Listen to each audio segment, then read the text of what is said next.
22শে জুলাই 2024 বাইরে অলরেডি এখনো কারফিউ চলছে এবং এটা হচ্ছে কারফিউ এর আরেকটা সকাল।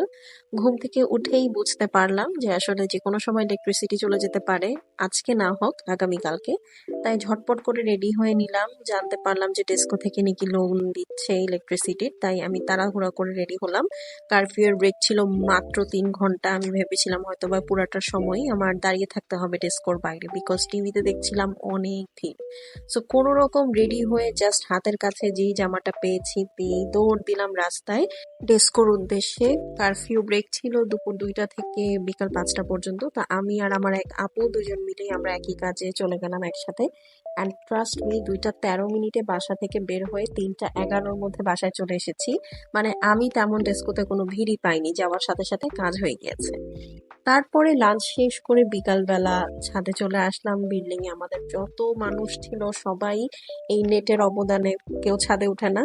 তো আমরা বিকালটা ছাদে কাটিয়ে সন্ধ্যার সময় লুচি আর এগেইন চা খেলাম।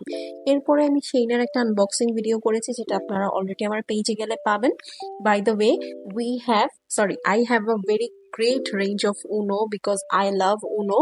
তো উনো সম্পর্কিত যে কোনো কিছু আমাকে জিজ্ঞেস করতে পারেন। সো উনো খেলার পরে আমি আবার আমার ড্রেস আয়রনিং এ চলে আসলাম। আজকে টোটাল 13টা ড্রেস আয়রন করেছি, অ্যান্ড আয়রন করার পর সেম আমার পায়ে ব্যথা, পা ফুলে গিয়েছে, কারণ এই ড্রেসগুলো অনেক দিন ধরে রয়ে গেছে ওয়াশ বাট আয়রন করা হয়নি। সো এরপরে ডিনার করে দেখলাম বাইরে বৃষ্টি হচ্ছে, সো বৃষ্টিতে একটু ভিজলাম জানালায় বসে। আজকে এতটুকুই।